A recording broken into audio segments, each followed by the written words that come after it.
안녕하세요. 정소영의 아젠다 제8편입니다. 8편에서는 가브리엘 쿠비의 책 글로벌 성혁명 제12장인 유치원에서부터 12학년까지의 성교육의 내용을 다루고 있습니다. 먼저 제가 건너뛴 제9장의 내용을 간단히 말씀드리겠습니다. 제9장에서는 포르노에 대한 내용을 다루고 있습니다. 포르노를 만드는 제작자들, 그리고 포르노에 출연하는 배우들, 그리고 아무런 죄의식 없이 포르노를 보는 일반인들의 영혼이 어떻게 망가지고 있는지를 상세히 말해주고 있습니다. 특히 포르노의 중독성에 대해서 매우 심각하게 다루고 있죠. 10장에서는 다양한 성 정체성과 평등의 문제를 다루고 있는데요.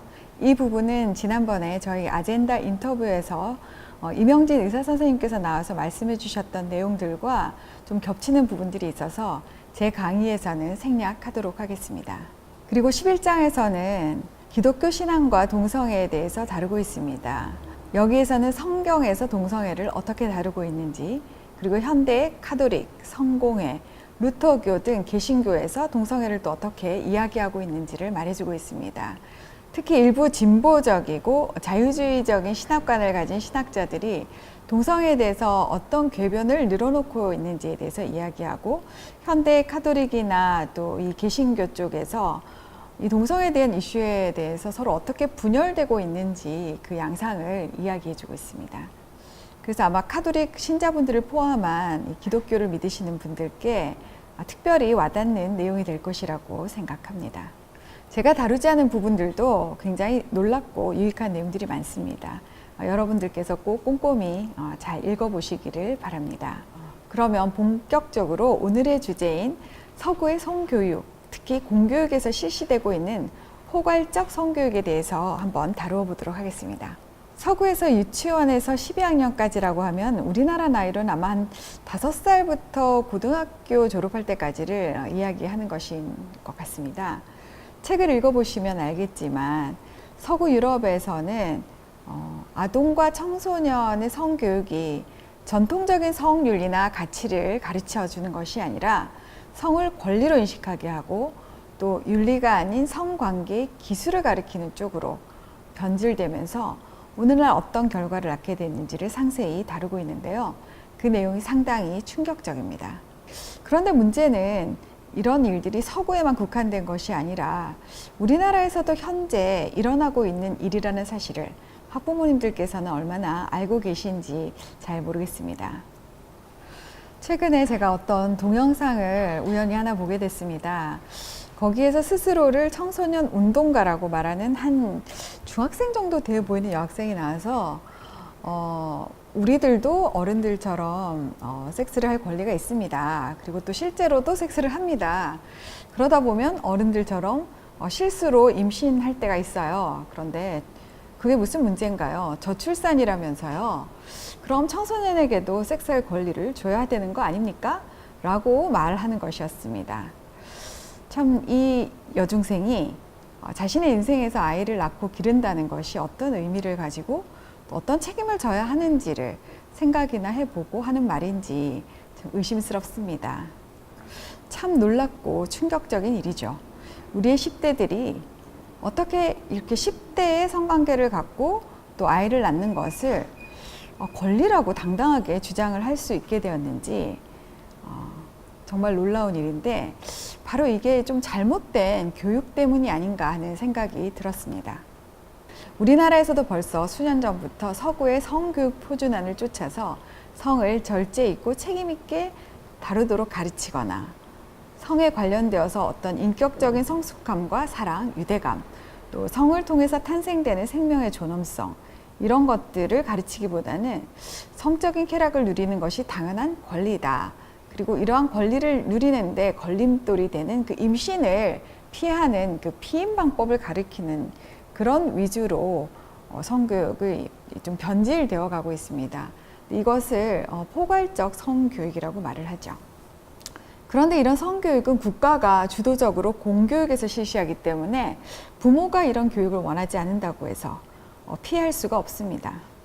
특히 독일에서는 홈스쿨링도 인정이 되지 않고 오직 공교육만 인정이 되기 때문에 어떤 학부모가 내 자녀에게 이런 식의 성교육을 지급하고 싶지 않다 라고 하면서 학교에 아이를 보내지 않았다가 감옥에 투옥된 일도 있습니다.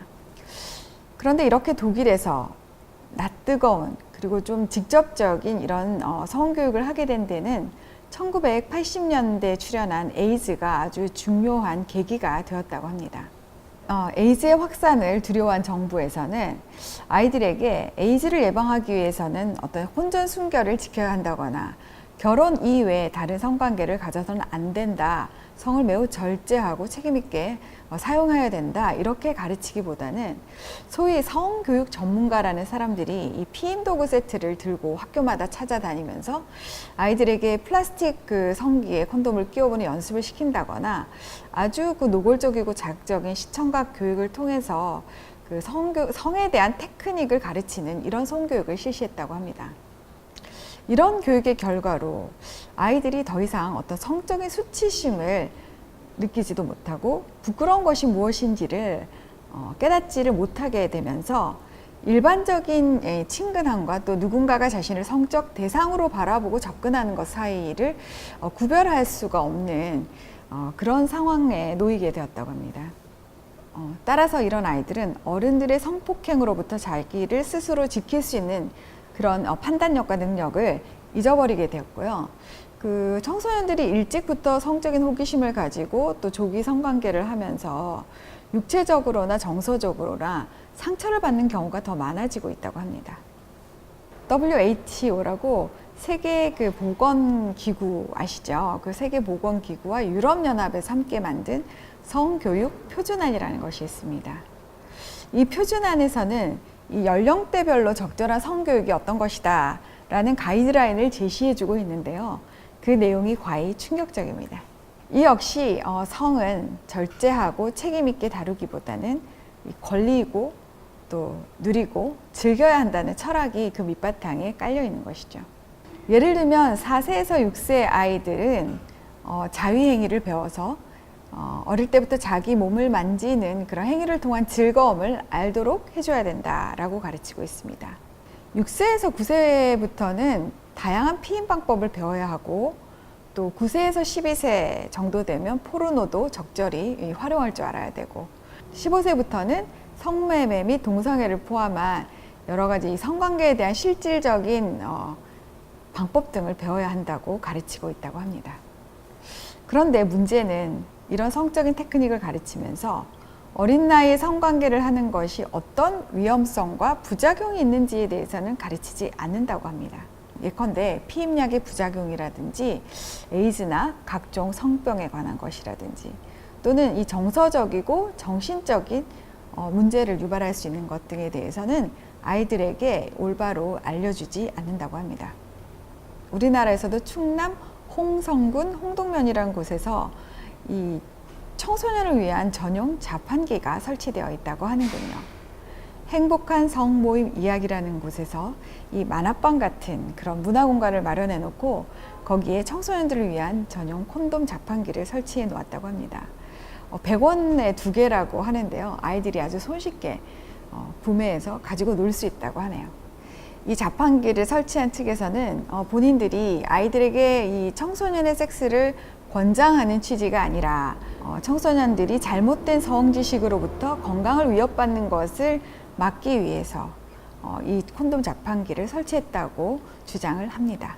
그런데 한참 호기심이 이 성적인 호기심이 왕성한 청소년들, 특히 중고생들, 심지어 요즘엔 초등학생까지도 이런 성적 호기심이 굉장히 왕성하다고 하는데 이런 아이들이 콘돔 같은 것을 사서 가지고 놀면서 한번 이거 실제로 써보고 싶은 생각이 들지 않을까요?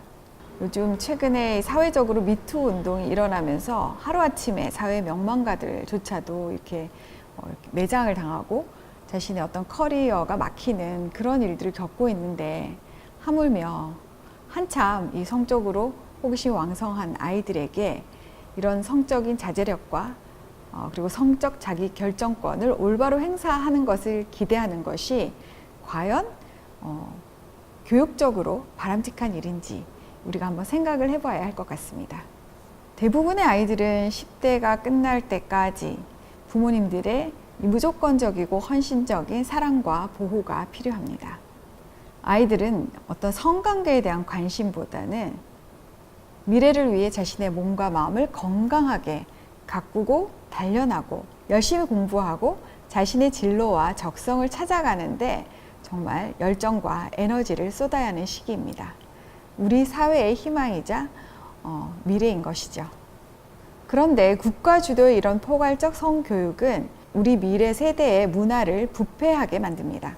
어린 시절부터 성관계를 경험한 아이들은 어른이 되어도 한 사람과의 어떤 헌신적이고 지속적인 유대감을 갖기가 매우 힘들다고 합니다. 그 과정에서 가정이 파괴되고 또 원치 않는 임신이나 낙태 등의 문제가 사회적으로 심각하게 유발될 수 있습니다. 순수함이 지켜져야 할 어린 시절, 그 나이에 맞는 자유롭고 창의적인 놀이와 학습을 통해서 자신의 가능성을 마음껏 키워나가야 하는 그 아이들에게 이 성적인 호기심과 자극을 주고 또 그 테크닉을 알려줌으로써 아이들의 에너지를 엉뚱한 곳에 낭비시켜버리는 것은 아닌가 싶습니다. 옛말에 아이 하나를 제대로 가르치기 위해서 온 마을이 함께 힘을 모아야 한다는 그런 말이 있습니다. 정말 학부모님들께 당부드리고 싶은 것은 아이가 어느 학원에 가서 어느 정도의 성적을 받는가 이것만이 다가 아니라는 것입니다. 정말 온 마을 공동체가 우리 아이들이 올바른 가치관을 갖고 건강하게 성장하고 있는지 눈을 동그랗게 뜨고 지켜보아야 한다는 것입니다. 이렇게 가치관이 혼란스럽고 또 어려운 때, 혼돈의 시대에 우리 아이들이 올바른 가치관을 가지고 흔들리지 않고 이 세상을 살아갈 수 있도록 하는 힘을 길러주는 교육이 정말 절실한 때인 것 같습니다. 오늘 아이들이 학교에서 어떤 알림장을 가지고 오는지, 또 학교에서는 어떤 성교육을 하고 있는지, 특히 조만간 실시될 교육감 선거에서는 우리가 과연 어떤 분을 뽑아야 할지 진지하게 관심을 가지고 적극적으로 개입해야 될 것 같습니다. 우리 아이들 정말 너나 할 것 없이 너무나 소중한 내 아이들입니다. 이 아이들을 위한 그 교육에 모든 학부형들 뿐만 아니라 온 사회가 함께 관심을 가지고 이 아이들을 보호하는 데 최선의 노력을 기울여야 할 것입니다. 오늘의 아젠다 여기까지입니다. 감사합니다.